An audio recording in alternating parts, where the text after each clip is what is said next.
ভারতীয় গতকাল রাত থেকে হঠাৎ করে কিছু নতুন বিজেপি হয়েছে, তারা চতুর্দিকে তাণ্ডব চালাচ্ছে, এটা আমরা করতে দেবো না। আমি নিজে রাস্তায় নেমেছি। তার দায় কি বিজেপি নেবে? কোনো বিজেপি দায় নেবে না। পুলিশ প্রশাসন, আমি এসপিকেও বলে দিয়েছি যে কড়া ব্যবস্থা নিন, যাতে আগামী 5 বছর এরা জেলে থাকে। আমরা বীরভূমে অশান্তি চাই না, আমরা তৃণমূল কংগ্রেস, আমরা এই অশান্তি করতে দেবো না।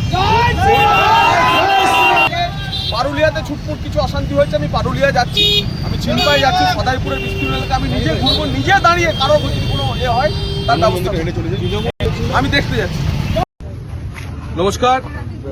বীরভূমের মানুষকে কিভাবে যে কৃতজ্ঞতা প্রকাশ করব, ধন্যবাদ জানাবো, তা আমরা ভাষায় প্রকাশ করতে পারছি না।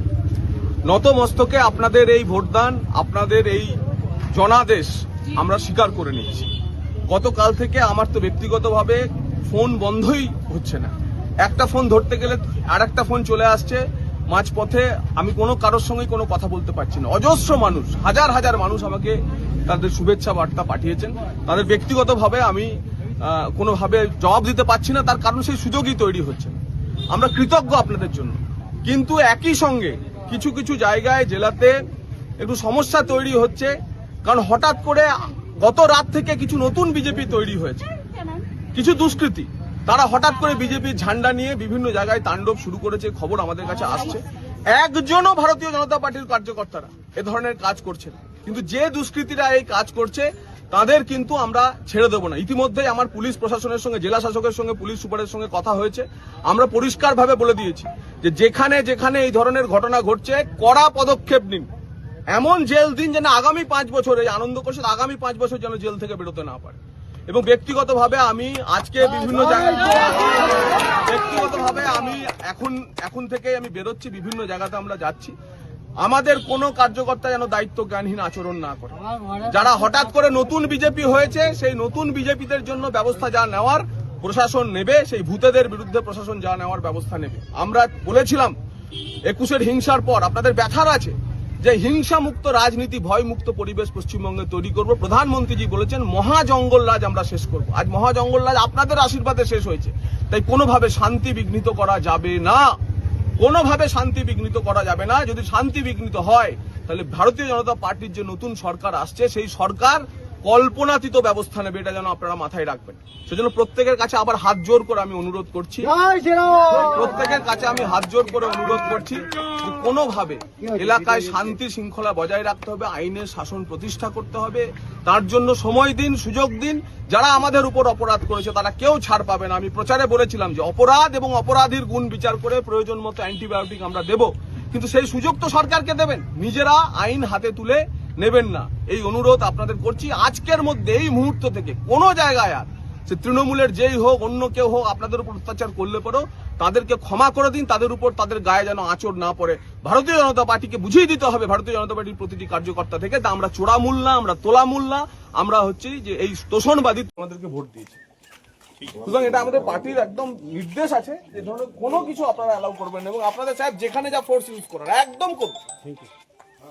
আমি এসপি সাহেবকেও সেটা বলে দেওয়া হয়েছে আমাদের, আমরা জিএম সাহেবকেও সে কথা বলেছি, কোনোভাবে অ্যালাউ করা হবে না, এবং যেখানে প্রয়োজন হবে আমি যাব। আপনি চাচা একদম নিশ্চিন্ত থাকুন। হ্যাঁ, আপনি ওকে কয়েকদিন আসুন, চলুন, আসুন। আপনার বাড়ি গেলে কি হবে, আমার কার্যকর্তাদের মধ্যে প্রতিক্রিয়া হবে এই বলে যে ওই অত্যাচারী লোকটার বাড়ি গেলেন, কিন্তু তবুও আপনি আপনার বাড়ি যাবো। আজকে যখন এই ঘটনা ঘটে গেছে তখন নিশ্চিতভাবে আপনার বাড়ি আমি যাবো।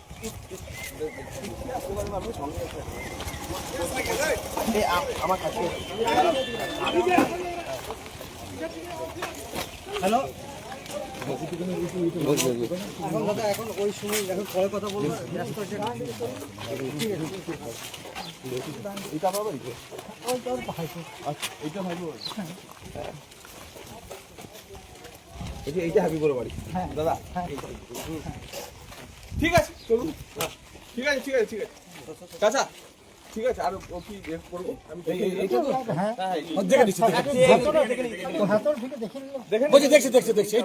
এইটা তো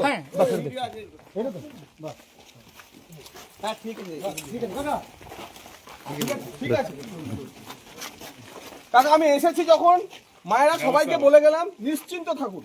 হ্যাঁ, ফোর্সকেও বলে দেওয়া আছে, দরকার আপনি একটা পিকেট বসিয়ে দেবেন। অলরেডি চলছে, হয়ে গেছে।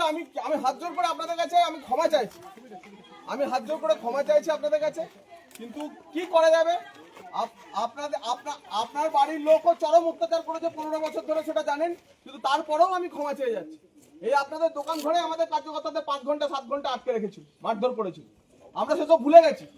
কিন্তু হয়ে গেছে যখন হয়ে গেছে, আপনার ছেলে অত্যাচারী ছেলে ছিল, কোনো অসুবিধা নেই, কিন্তু তবুও আমি আপনাদের কাছে হয়ে গেছে ঘটনা, আমি ক্ষমা চেয়ে যাচ্ছি। আর হবে না, আর হবে না।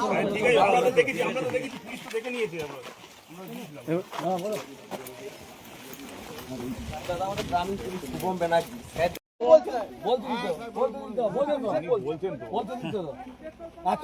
একটা জিনিস মন থেকে বার করে দিতে হবে যে তৃণমূল কংগ্রেস আর ক্ষমতায় নেই। হ্যাঁ, ঠিক।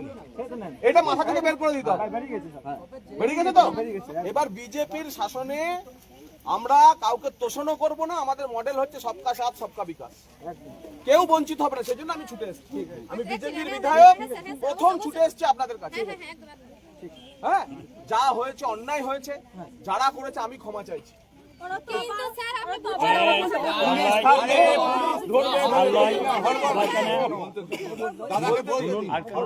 আবার মাথাটা শুধু কাজ করছে তৃণমূল এখনো ক্ষমতায় আছে, তৃণমূল আর ক্ষমতায় নেই। সবাই মিলে বলুন তৃণমূল কংগ্রেস বাই বাই, বলুন তৃণমূল কংগ্রেস, বলুন জোরে তৃণমূল কংগ্রেস, তৃণমূল কংগ্রেস। কথাটা শুনতে হবে, কথাটা শুনতে হবে। দিদি ভাই, তৃণমূল যে আর নেই সেটা মাথা থেকে বের করে দিন। এবার শুনুন, বিজেপির বিধায়ক দাঁড়িয়ে আছে, আমি ছুটে এসেছি আপনাদের কাছে, আর কিচ্ছু হবে না। কেউ চাইনি, কেউ হয়নি এরকম ঘটনা ঘটে, সাময়িক প্রতিক্রিয়ায় কোনো ঘটনা ঘটে গেছে, তার জন্য আমি আপনাদের কাছে ক্ষমা চাইছি। ঠিক আছে, তার জন্য আমি আপনাদের কাছে ক্ষমা চাইছি যে আর কিছু হবে না। এবং ওসি সাহেব, যদি আর কোনো ফার্দার কিছু হয়, যেই হোক, মানে মেরে ফাটিয়ে অ্যারেস্ট করে ঢুকিয়ে দেবেন, 5 বছর বয়স। না, পুলিশ আছে, সেন্ট্রাল ফোর্স দিয়ে দিচ্ছে। আমরা আছি। আপনারা নিজের নিজের এলাকায় চলুন, এবার বাড়ি চলুন।